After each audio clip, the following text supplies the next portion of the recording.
So, hello everyone. This is Jools with the Meet the Alchemist series.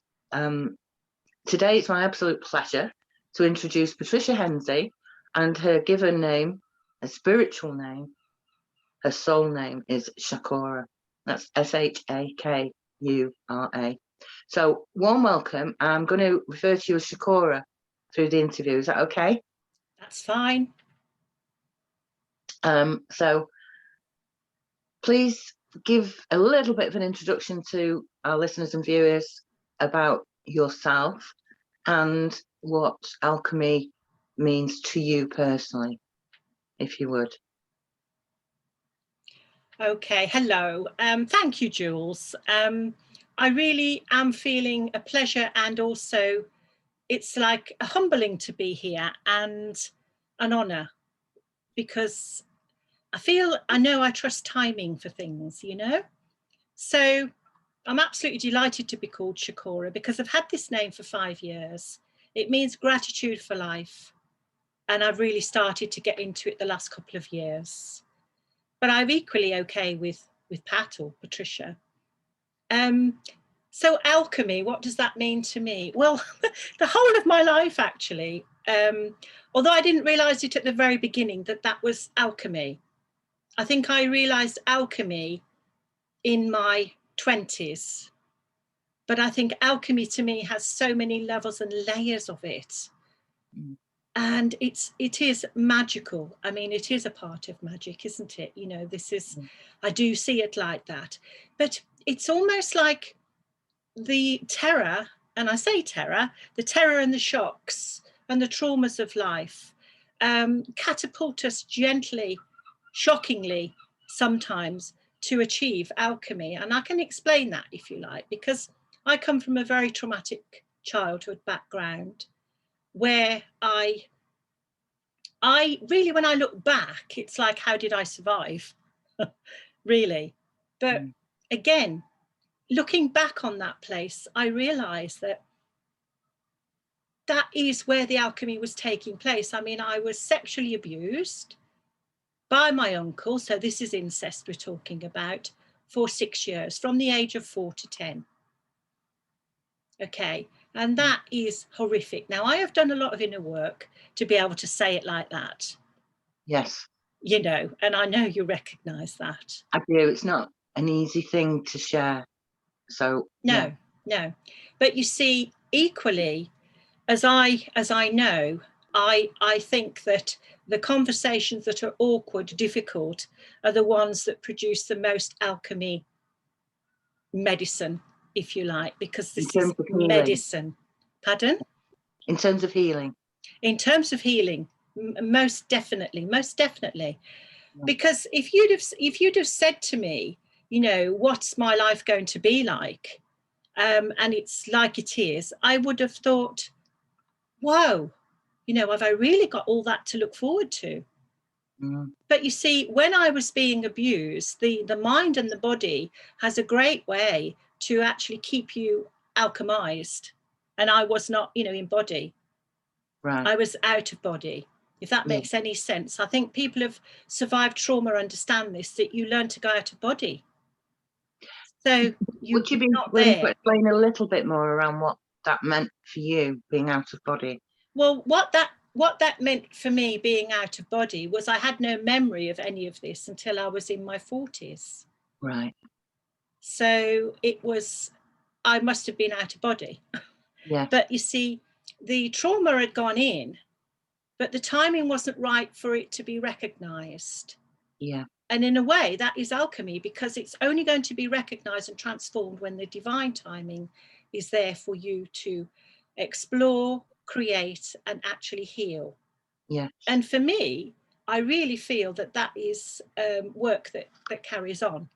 Yes. But I don't wait till I'm completely healed and cured before I've reached out in my adult life and started to support and serve other people. Right. So that journey of alchemy for me has been working as a therapist for 30 odd years, and learning that every breath, if you like, is alchemy. Now, Yes. how do you live like that every breath? Well, I can't, it's impossible. I can't think of alchemy as every single breath, but I try to, Yes. because I do realize we live in an incredibly magical universe of Yes. incredible magic and incredible alchemy all the time, everything. So that was my childhood. I didn't have the memory until I was in my 40s. Mm. And that was obviously meant to be, that is nature's way to protect you. When it's too awful, you can't remember it. Trauma hides, but also it can also wreck your life as well if you don't know it's there. So I didn't know it was there. So I went through all sorts of different stages of being, which was feeling very like not from this planet. Mind you, I still feel like that sometimes. And it probably is because I'm not from this planet, if I go way, way back. But I had this sense of not fitting in. Mm. And because really, when you think about that, that was a place where in my family, I should have been protected. I should have been loved. Looking back as this and as the adult, I should have been loved. I should have been nurtured. And I clearly wasn't. Yes. And also it's the silence, it's the silence that keeps that in place. That this is why, I've written a book, I've written a book on this, my life, my extraordinary, beautiful life, because it is. And this is the alchemy in itself. I couldn't possibly be the person that I am now, who has really helped and supported and served many, many folk to get out of dire grief situations of trauma and terror. Yeah. Without having gone through that myself. So the realization that you got in your 40s, had your professional life as a therapist begun before that? Yeah, I mean, if you take professional life, I was a nurse for 22 and a half years, and I was a tutor for a year for all aspects of care. Yeah. And so I led training courses on all aspects of care. Yeah. And to be a professional is also to be in a healing field, especially if you're a nurse. Yes. So to me, when I look back on my life, and I have done this, I can see guidance through it every single way. Again, this is alchemy. I can see what I went through prepared me. What I went through prepared me. What I went through prepared me. When you're a nurse, you're in a very intimate situation with people. So I learned to be in intimate situations, to really listen, to really notice, to really have that observational skill of what is really going on for someone. And to be there at that deeper level, which I might not have been able to have achieved before if I hadn't gone through what I went through. So again, this is alchemy. Alchemy is operating all the time. If you become aware of it. What's coming to me, the words is divine plan. Yeah, I absolutely, I've absolutely really know that, this is, it's like, how can you see, what I went through as a child as a blessing now? But I've got my hand on my heart, and I see my whole life as a blessing. Yes. What I've been through, because it's not what it seems. How can you know how to be with someone in deep sorrow, deep grief, unless you have experienced that yourself? How can you actually be there in the abyss with someone and go right over it and still say, I'm here? Yes. You can't do that, not in that soul way, unless you've actually been there yourself. And that's where the wounded healer comes in. Yes. The energy, the aspect, the divine aspect of the wounded healer.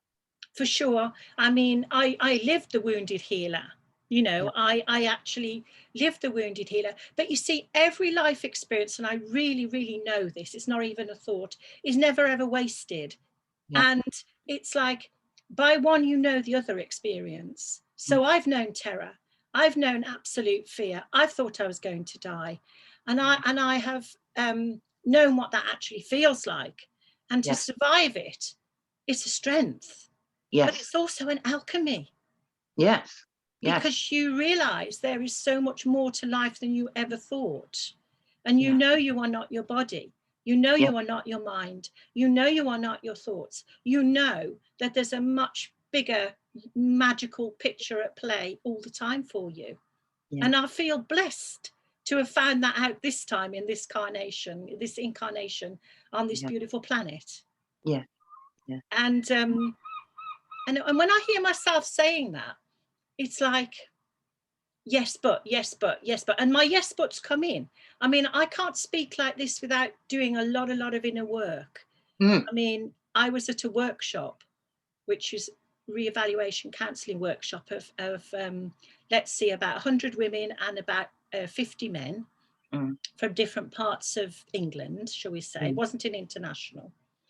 And one of the workshops that I went to, because you could choose what workshops you went to, there was always about religion, there was always about the beauty industry, there was always about self-care, self-love, and there was always about drugs and abuse, right? So this was part of the abuse section.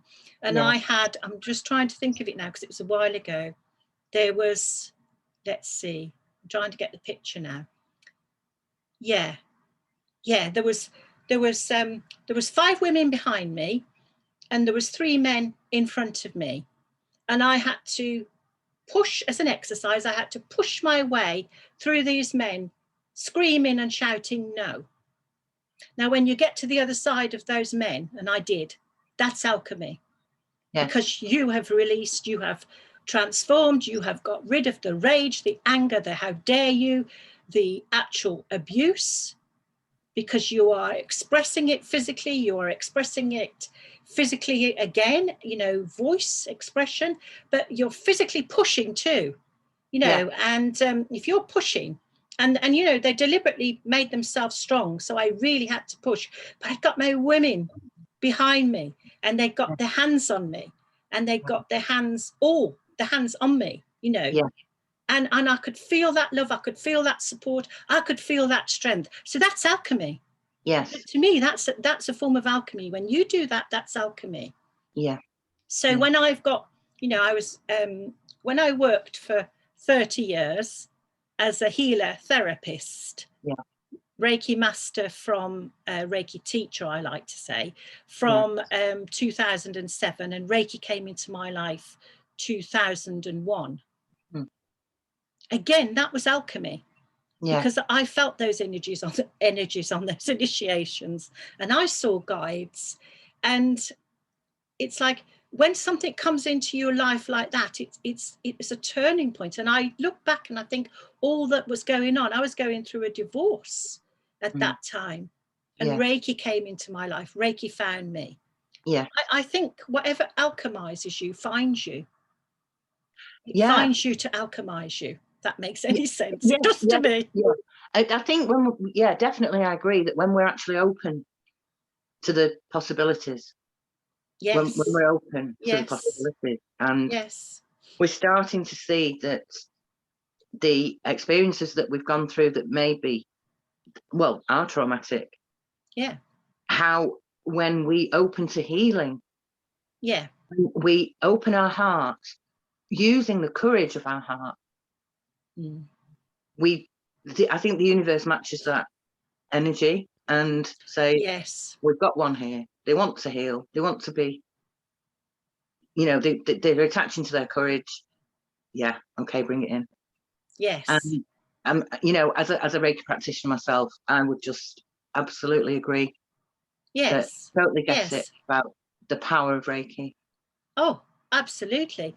And also, it's whatever comes into your life can present as a physical illness too. I've noticed this. Whatever's going on emotionally in my life, again, this is alchemy. Whatever's going on physically in my life that I'm presenting as a condition, like very recently, I'd like to give you an example. It was my lovely daughter. She got married to her love, who was a woman, and they're very, very happy together. So 2 brides. This was a fortnight ago.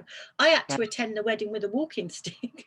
Right. I'm laughing because and I've noticed throughout my life, if I've got anything on that's deeply emotional, and deeply bringing up stuff, because I've got my ex to attend to as well, and all what that went for me. I was married for 25 years, and I had a situation in my life where I nearly died with one of my husbands. So I had to go through all this place of healing, that was set to be a day of joy and love for my daughter. And this was the ruling factor for me, a day of love and joy for my daughter and her lovely love, you know. And so I somehow managed to hurt my hip, which to me, in my world, it's all body, mind, body. It's all, the hips are all about moving forward. And it's the right hip was right now. Right. Yeah. So I ended up in a little accident, which I really believe there's no such thing as an accident. Somehow it was to happen because it was meant to. And I didn't know how I was going to get there. And I had to use a walking stick to get there. And again, this is alchemy, because I had all these ideas about how I was going to be at my daughter's wedding. I'd planned it through certain scenarios that might come. And then the universe or myself throws in a whopper that I hadn't quite planned for. This is alchemy, you know? Basically said, throw out your plans, throw all your plans out the window. We've got this, we've got it. We'll give you, it's all right here. We're going to give you a walking stick. You don't have to worry about what you look like, what you say, because actually you're probably going to be in too much pain. And that's exactly what I mean. And it was like that, you know, but I really enjoyed it in spite of everything. And there was a big healing that occurred, again, alchemy, with my ex, who I say I was married to for 25 years. We went through all sorts. I wasn't safe towards the end because of anger, because of frustrations, because of confusions. I was not safe, and I left that marriage in fear of my life. So again, as well, and when now I look at patterns as well, I can see why that husband and I came together, because there was healing to do. You see, the universe works in a very mysterious, miraculous way. And I believe and know you're attracted to your wounds in a person. And they're attracted to your wounds. Mirroring, you know what we talk about mirroring. I think especially in close goes on. Especially in close couplings. Especially those relationships. Definitely. So you know, we had two beautiful daughters, but there was a place where it was toxic in the end. It was not safe. And so 25 years ended. And again, when you step out of one situation and into another, that's alchemy. And everything that goes with it, to me, that's alchemy. So I remember dissecting my 25-year-old marriage day by day, trying to see, because this is me again, what I could learn from that, trying to own what was mine, trying to see where the healing had taken place as well, because I realized if anything's coming at you, you know, you have created that as well. And I wanted to see where I could own that part, you know. And I realized that because of my abuse, I'd avoided men, really, and didn't trust anything at all. Trust was out of the window for me. You know, it was smashed. So I hadn't got a lot of experience of men, and we came together very, very young and very, very innocent and very, very carrying loads of stuff with us. And of course, when it's safe to come out, all your stuff comes out. So, but we, at that stage of our lives, we didn't know that. So again, alchemy can be reflective. I can see now in the divine presence of everything, how I was placed in situations and created situations that forced, gently or brutally, my healing. And it's a tricky concept to get your head around. For me, it has been, and I've worked with this for quite a while too. this concept of co-creating what we need to heal. And it's around other people being catalysts in our lives to support that healing path for us. Yes, yes. And the understanding of the concept has been healing in itself. Yes. As well. Yes. Because it takes away blame, shame, guilt. Not in a bypassing way, but in a way of understanding the rightness of, once we align with our divine path, for me, alignment with my divine path has enabled me to look back, not in anger. Yes. Yes. Yes. There's a beautiful moment what I've done with some clients when it's arrived, where I've got them physically to look over their shoulder. Yeah. And actually that's your past. Yeah. And it's the most moving moment when you really energetically, you look over you understand, don't you? When you look over your shoulder and energetically you look into your past and you actually know that it's made you who you are now.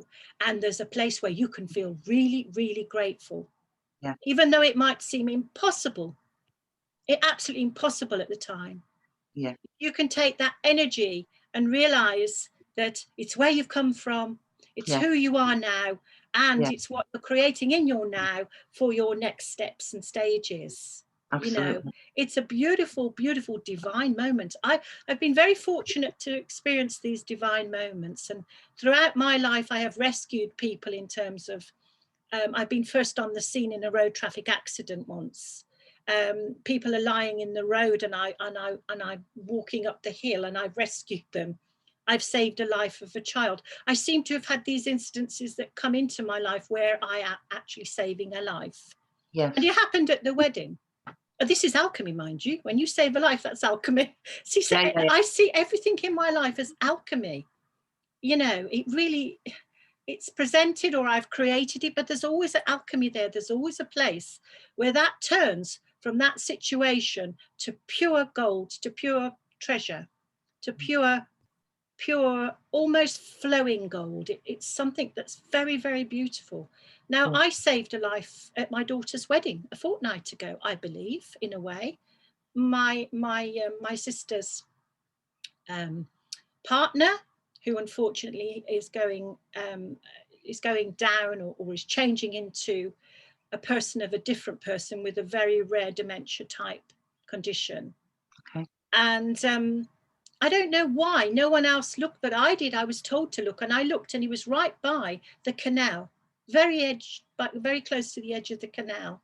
And I say I rushed, but you know, I got a walking stick, but I managed to hobble over as quickly as I could. And I gently, you know, as much as I could, said, hello, grabbed his arm and said, shall we walk this way? Yeah. No, and who knows? I don't know. He could have fallen in, but I do seem to find myself in situations where I save lives. Yes. And in a way, I've got a bit blasé about it because it's happened quite a few times. But again, I see that as alchemy. And part of your purpose. Absolutely, absolutely. So why am I here? You know, I asked that question many, many times, why I'm here. I really feel I'm here to discover the love that has always been here for myself first. And I say that and really mean it, for myself first. And then for the love of other people, other beings and situations that are there. And I asked myself in an alchemy way, how can I bring love to that situation? How can I bring beauty to that situation? But also, why am I involved in it? Is it mine to be involved with? Yeah. And I think that's a very important question to ask, you know, but the times that I can't do this interview without mentioning these times that we're going through, Jools. I can't, you know. No, you can't. Not and say it. So there please is so much. Say what you need to say. There's so much going on at the moment where every one of us are being called to look at a perspective that we might not have ever thought of before. Yeah. We're being asked to accept something that we thought was totally unacceptable. Yeah. We're being asked to love through our own prejudices, through our own perspectives, and still love and still find a place of harmony Yeah. through a situation that is absolutely intolerable. Yeah. I mean, I have cried buckets about all this, buckets and buckets, and I still allow myself to cry. Yeah. Because I cannot go around ignoring what is going on in front of me. And I don't know all, but I did some research. And I've reached a place of, this is a situation that is a collective healing, if you like, as well as an individual healing, but it's a collective healing. That means all of humanity to me. I'm totally on board with this. And what's coming up is Kali Yuga, the Kali Yuga times, which is the great upheaval, but also the Kalimar energy of enough is enough. Yeah. Enough is enough. Yeah.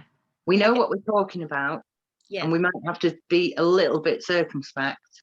Yeah. But those who need to hear what we're saying will hear it, and those who Yeah. need to understand it will understand it.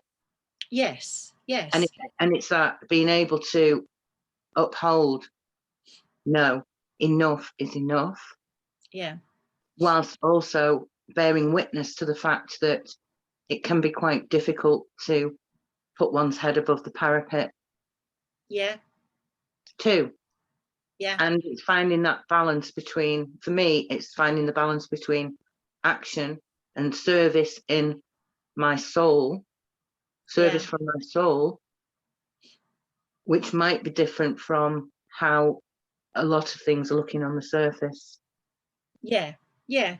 I mean, I you know, we were living unsustainably. I'll be the first to say that, you know, on the planet, all of us as a humanity, we've been living unsustainably. I really feel that, and I claim that. But my other point is, how on earth and what on earth do I give up? And, you know, that's taken away because we can see what we've had to give up. But by giving up something, you're putting something in its place. Always. Absolutely. You give up something, you're putting something in its place. So this is alchemy to me. Yeah, of course. Again, it's, you know, what something's taken away, something's put in its place, because I have seen time and time again that the universe abhors a vacuum. Absolutely. It does not stay there for very long. So this is a place of real, I could see it as a collaboration, definitely, of hearts and heads and guts aligned, but also it's a chance to birth, though painfully, a new society, a new way of being, a new way of really caring about each other, caring about yourself first. Again, that equation, you've got to put yourself in this. I had 2 burnouts in my life because I wasn't putting myself enough care. So I'm an expert on self-care and self-love, and I'm still learning, you know, and I've coined education from the womb to the tomb. Yeah. You know, it is not selfish, it is vital to put yourself first. Yeah. You know, I really, really teach this strongly when I teach. You know, do not feel guilty about putting yourself first. You are a sacred being. Yeah. And So you have a right to put yourself first. Yeah, that flies in the face a little of the established teachings, religions, big faith systems, where they push sacrifice, where they push the one for the many. And I don't think you're advocating against that per se. What I think you're advocating is to serve others, but through a cleansed self. Yeah, absolutely. That can receive the love in that purity. That's not tainted by egoic, traumatic, wounded self. Yes. And I don't mean tainted in a disrespectful way. It's not skewed by our traumatic experiences. We're cleansed, we're healed. We are now a pure, clean and clear vessel through which that love, compassion, wisdom, self-love can flow. Yes. In order that our service to others is in a purer way than of sacrifice and doing for people who say we have to do. It's doing it in a more soulful and natural way of cohesion and collaboration. Yeah, absolutely, absolutely. And like I said, there's a place where you don't wait till you feel completely healed, because that will never come. Absolutely. You know, Absolutely. you'll be dead then. Yeah. Yeah. So because I think a lot of people in my time, I've come across people who actually feel quite unworthy, and I see in them and feel in them, because I feel energies. I feel a magnificent being, a magnificent soul, Yeah. who has so much to give, so much to share, so much loving energy that they can pour forth as a light, Yeah. as their unique life experience, and they feel trapped in their unworthiness. You know, Yeah. so I say gently and loudly, do not wait until you feel complete, because you might never feel complete. Yeah. Do not wait until you're completely healed. You might never be completely healed. This is the journey this time round, you know? So trust the gifts. Yeah, trust the gifts that are brewing. Isn't it? It's that constant job. It's that, yeah, that before spirituality, chop wood, Yes. carry water. After spirituality, chop wood, Yes. carry water, isn't it? Yeah, absolutely. Forever. Yeah. Yeah, absolutely. And along my path, I've dipped into different spiritual paths as well. Like I've looked at Buddhism, I've looked at Hinduism, I've looked at the goddess traditions, I've looked at paganism, I've looked at different Native American Indian traditions, and I've had incredible experiences. And at the moment, I am taking, which I feel is a culmination of all sorts, is the Sufi path, which is the pathway of the heart. Yeah. And I am so grateful to all my Sufi family who continue to love me, and I love them. And we continue to bring forth in our consciousnesses these treasures of the past, blending with the now. Yeah. And I just love the Dances of Universal Peace, which I am a leader and a teacher of. Yeah, I was going to ask you about that, because I know it sounds wonderful and I know very little about it. Right. Well, basically, I met the dances in 1995. So a long time ago. I did my training 2018 as a dance leader. So it was a long time for me to take the training, but I was also leading the dances before then. Yeah. Once I'd taken the training, and this training is an incredible course. I mean, it's right to your core. You know, you think you've done your core before, but my gosh, that's right to your core, you know. Because it takes a lot to start off dances and sing, teach them, and use sacred mantra steps. So what are they? Excuse me. They are different spiritual traditions from around the world using sacred mantra, chant, and dance. Yeah. So any spiritual tradition that you can think of, they honor the sacred nub, the essence of that. Okay. Not the prejudices that go with all sorts, but the essence of that. Yeah. And it's a body prayer, and you can feel it as an energy in you, and it will grow as the longer you do the dance. It will grow, that energy will. So I absolutely love these dances, and they are treasures, and they will. You can't say what someone's going to experience, of course you can't, but they will give you an experience that you'll never forget. Because they are linked to ancient stuff as well as modern stuff. So you've got ancient dances, Native American Indian traditions, Buddhist traditions, Christian traditions, Jewish tradition, Russian tradition, goddess traditions, Sikh traditions, Sufi.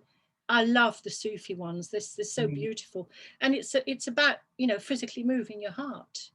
Right. You know, I'd like to give you a demonstration of a zikr. May I give you a demonstration of a zikr? Of course. It won't take very long. Okay, so what it is, it's remembrance of God. Okay, so my cat's just coming in now. Hello, Shem. So I'm going to close my eyes to get into that space. I just want you to just observe. Right, so Allah, Allah, la ilaha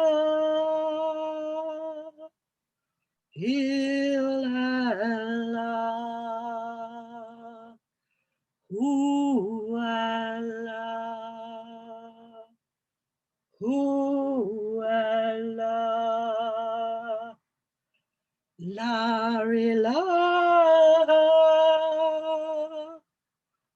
heal Allah.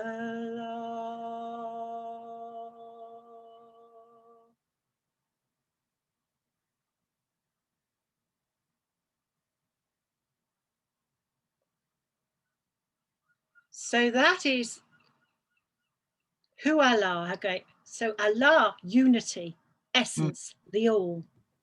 Yeah. So who Allah, who is the sacred sound that spins around and holds the glue together? Who? And your heart is the magnificent, right out there, could be further and further and further, magnetic, electrical, beating soul of a heart. So you saw me go like that. So it was moving the heart to the left, so balancing the left and right. Yeah. Yin and the yang, the Shiva and the Shakta. Yeah. No. And then when I did that, it was making what you call a crescent over the heart. Mm-hmm. And it's a complete release. And what you're saying is there is no God except God. There is no one except the one. Yeah. There is no unity except for unity. So Okay. that's what it means. And those are danced all night. Not that I could do it all night, but I'd love to try. But you know, if you do that for a while, you will go into an altered state, and I will call that alchemy. Oh, absolutely. Because it's a consciousness space. It was actually really, really very powerful. I found it to be very powerful. Yes. Yes. I had no clue which belief system it came from, and it didn't matter, because it was instantly in my awareness, deeply ancient and deeply soulful. Yes, yes, yes. And you're holding hands too. So you can you imagine all those hearts joined? Yes. That's what I call the inner heart, love, light, wisdom. Yeah. And it, you know, it's basically about everyone you meet is God or goddess or the one being in drag. I love that, don't you? Yes, I do. I do. It kind of puts it in perspective. Do you think that alchemy drives unity consciousness? Do I think what, sorry? Alchemy drives unity consciousness, as in, if you clear your own stuff, yeah, whatever clothes you wear, whatever drag you wear, so if you clear your own stuff and you do it intentionally, and you get to that point of that true sacred self-love, for me, what's happened is I can then see that in others, that they may not be that healed, but they're still on their divine path. So all I can do is say, they are where I was 10 years ago. They are where I was 20 years ago. They are where I was 6 months ago. They are me. Yes. Yes. And they just reflect who I am and have been at different stages along my path. Yes. And that everyone else is a catalyst for our own healing. So therefore, that is what unity consciousness is for me. And I think it's also alchemy. So for me, alchemy drives unity consciousness. So and I was not trying to persuade you that that's what it is, but I just wondered whether that was a reasonable explanation of it. I feel that is a very, very, very good explanation of it, actually, Jules, to me. I mean, I've resonated with that as you said it. And I also, you know, it's like I try and get rid of the mind and I try and feel with my heart and my gut and my womb. Yeah. And as that went in, I've just said what I've said. That to me, I get that. And it's took me a long time to get there, because I'm 63 and it's a very, very recent ping almost of realization, probably only in the last couple of years. I think so. I've been a fan of alchemy since I was a child. You know, I've always been an avid reader. I've always loved, I would sit and read encyclopedias as a child rather than a comic book. And I'd read these big words. I'd read words like magic, enchantment. That was one of my favorite words as a child, enchantment. And there's no surprise there, really, is there? No. You know, elementals, beings, and dragons, and unicorns, and alchemy. Because Yes. I think even in some younger people's work, the word alchemy is introduced with a small a, in Yes. the way of it being Yes. a verb, or a descriptive noun, rather than the actual proper noun of alchemy. So I was always fascinated. This word was bundled in with all the other enchanting words, Yes. for me, Yes. Yes. and it stayed with me. And it's only recently that I've actually researched into it more and discovered the inner alchemy Yeah. of our introspective Yes. journey and our inner healing. Absolutely. You see, I mean, see, poetry to me is alchemy, because Yes, that's the language of the heart. yes, That's not the language of the head. So anything to do with the language of the heart, to me, is alchemy again. So yes. I've written quite a few poems, actually, and I've started to read them out now and share them, because I don't want them to be found in my drawer. They could be one day when I'm dead, as I will be one day. You know, so I've started to share them. And I've got one here. Would you like to hear it? Yes. Okay, good. Now, if you just said no, I'd have thought, oh dear. That's my sense of humour coming in. Okay, so I want to say when I wrote this, because I wrote this in 2010, and I called it Love. And I've got a picture of the world by it. And to me, by the time you're coming through this poem, every single sentence is about alchemy, Jools. Every single sentence as I read it. So feel the soft, delicate, intrusive embrace of the dawning sun, and you come close. Stop, touch the tiny petals of confident buttercups, and you have a glimmer. Look into the tube of a shimmering, wondrous wave, and you can skim the surface. Paint pretty pictures with your eyes closed and thick paint, and you can try to create it. Surrender in the present moment to your lover's feel and call, and you absorb it. Hold tenderly your beautiful baby's vision as it grows, and you can sometimes see it. Climb the snow-capped mountain of desire, and you can nearly feel it.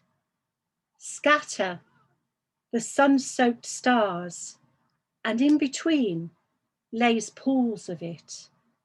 Pause in the afterglow of friends parted and you reunited, and you can sense the rhythm of it. Drift into the melody of your favorite music, and you can sometimes hear it.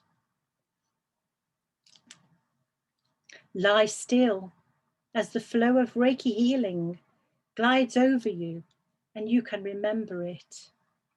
Breathe in and out deeply, and in the pause in between, you can dive in and swim with it. Float away in the simple presence with the dances of universal peace, and you can dance with it. Hold your mom's or dad's hand, dead or alive, and remember their love for you, and you can sense it. See soaring seagulls, silver light tipped wings, and you can fly with it. Softly stare into your pet's eyes, filling your heart with gratitude, and you can stroke it.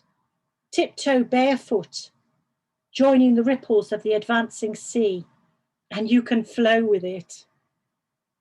Say you're sorry sincerely to your loved ones, and hug from the heart, and you can embrace it.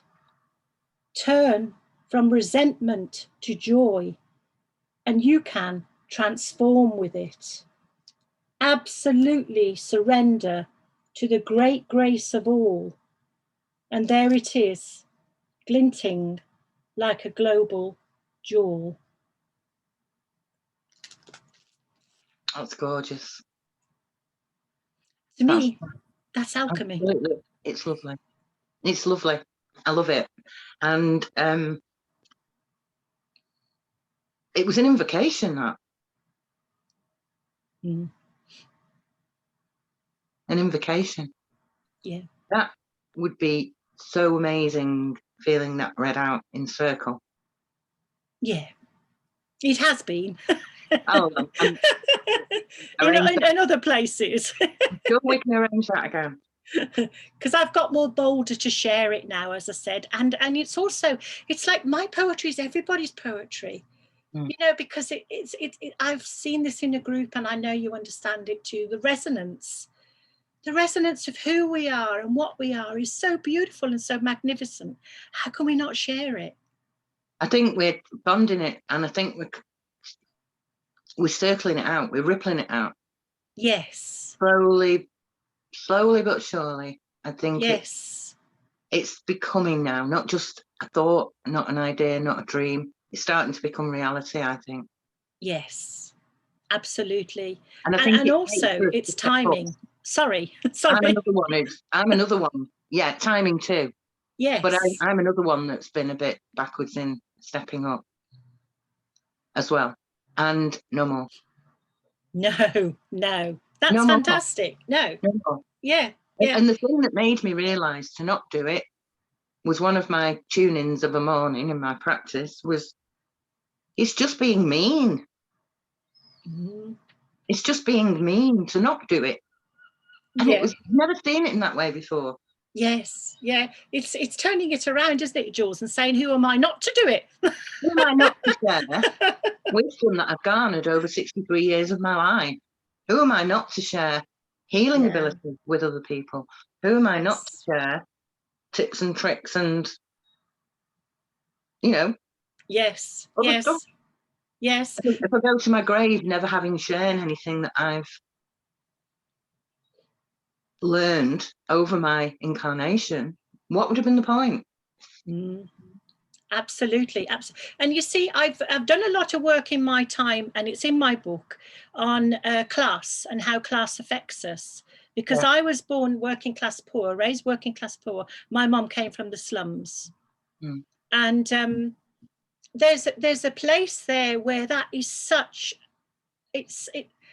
for me, the gifts of that are so rich and so deep and so appreciating of everything, because I love to live frugally. I haven't turned it around where I want vast of anything, because to me, I love to live creatively, frugally. Yeah. You know, it's a bit like, don't take it all, take a little bit. Walk lightly on the earth. Yeah, but also appreciate. Yeah. You know, because it's not going to come round easy. Appreciate what you've got. Yeah. See it as a divine gift and look after it so that you can pass it to the next being. Yes. You know? And as well, if you're referring to this class thing, which I do get, because I come from a working class background, and how we speak to each other, how the vernacular is. It's just vernacular, but it can be coming across as almost aggressive. It's got an abrasive energy sometimes. So the way you're explaining it to me, what came to me was that you're doing ancestral healing as well. Yes. It's honor, and you know, and I say all classes have suffered. All classes. Yeah. You know, it's not just the working class people that have suffered. All classes have suffered. And again, you know, this is the programming, this is the brainwashing that I'm very much aware of, but I didn't realize the actual scope and depth of it until I retired, which was 2 years ago, and I've come back to work. So I retired, and then I'm back again. So because that's interesting. Because you are needed. Yes. and that's alchemy too, isn't it, Jools? Because I retired and I come back. You know, because retirement's supposed to mean you stop, but not stop life, but you stop what you were doing. So I've come back doing it, and I'm bringing that retirement energy with me as a goal, as a change of energy, as an alchemy, to stand it on its head and say, I'm back because I want to be, but also because I can be. Yes. This is what I offer, combined with my retirement of never ever doing it again and bringing it back and the new. And it's alchemy. I really feel it's Absolutely. alchemy. I think I'm in the same energy, because I've kind of realized that I will never stop. I will never stop, whatever. And in this moment in time, I think I'm in that same energy of coming up to what traditionally would be a retirement age. And I'm just starting again. I'm just beginning. I truly feel I'm just beginning. And Yes. it's wonderful, because it's by choice. It's by divine declaration almost, that this is what you should be doing now. Okay. And it's just blissful for me, and I'm sure Yes. for you too. Yeah, So I do. I fill up on. I fill up. The more I do the soul work, the more I fill up. But I fill up with divinity, and Yeah. I really mean that. I have so much contact within me, around me now, of grace. I can't call it anything other than grace, because it's in every place I turn now. I see such beauty, such depth, such detail, and I've seen it before, but I'm seeing it clearer, deeper, wider, whatever you want to say. I don't quite understand it myself, but it's grace. It is grace. It's It's almost like in grace. Technicolor, isn't it? Yeah. Yeah, yeah. To wind up, I know that Shakura means more than just gratitude, but I know that gratitude is huge in the naming of Shakura.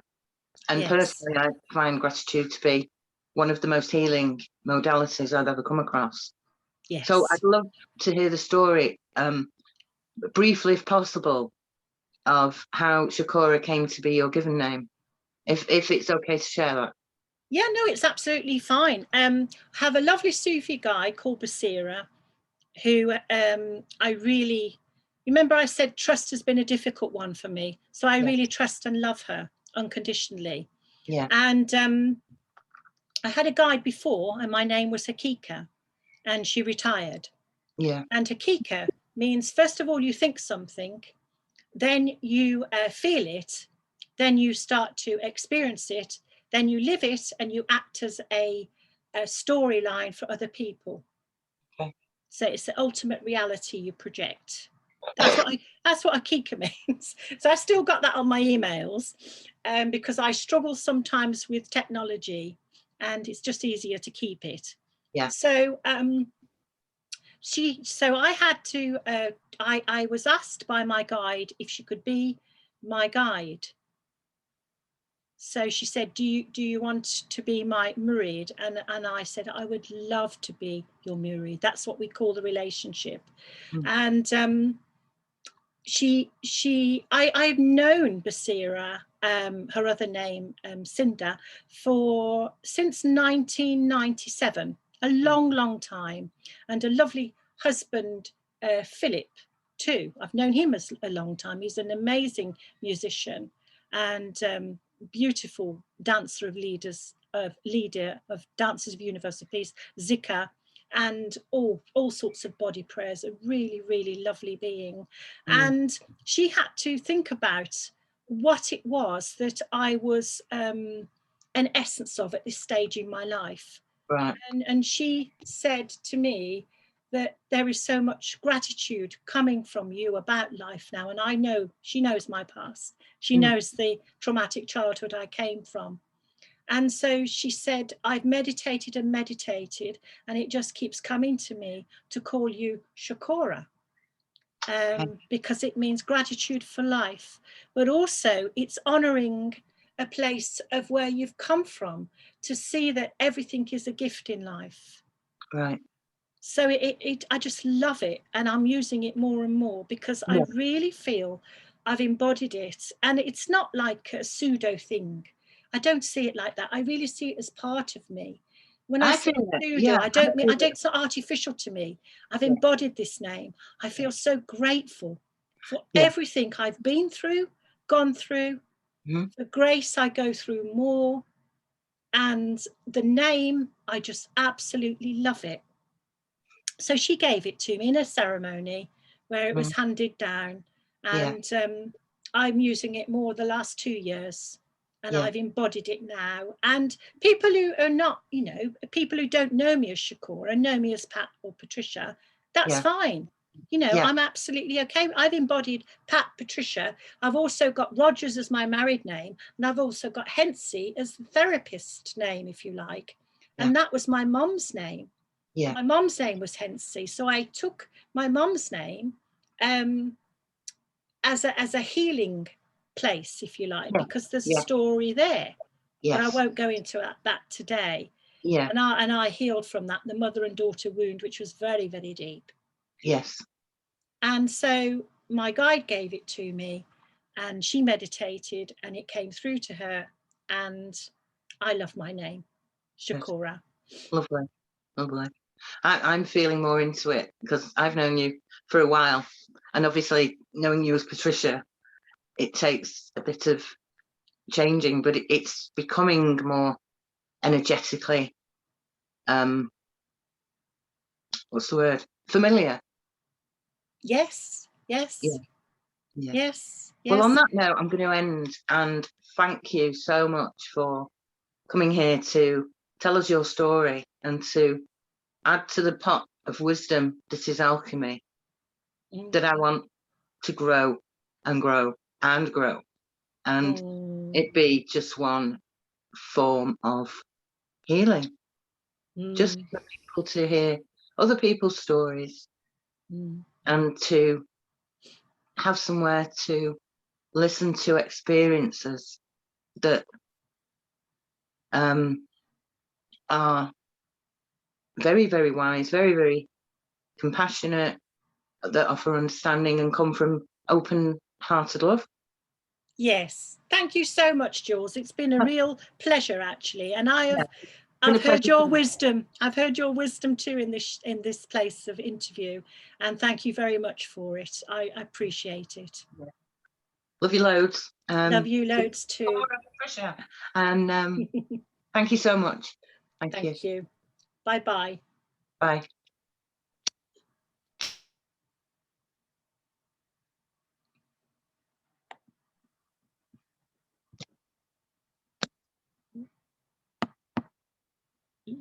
Leave.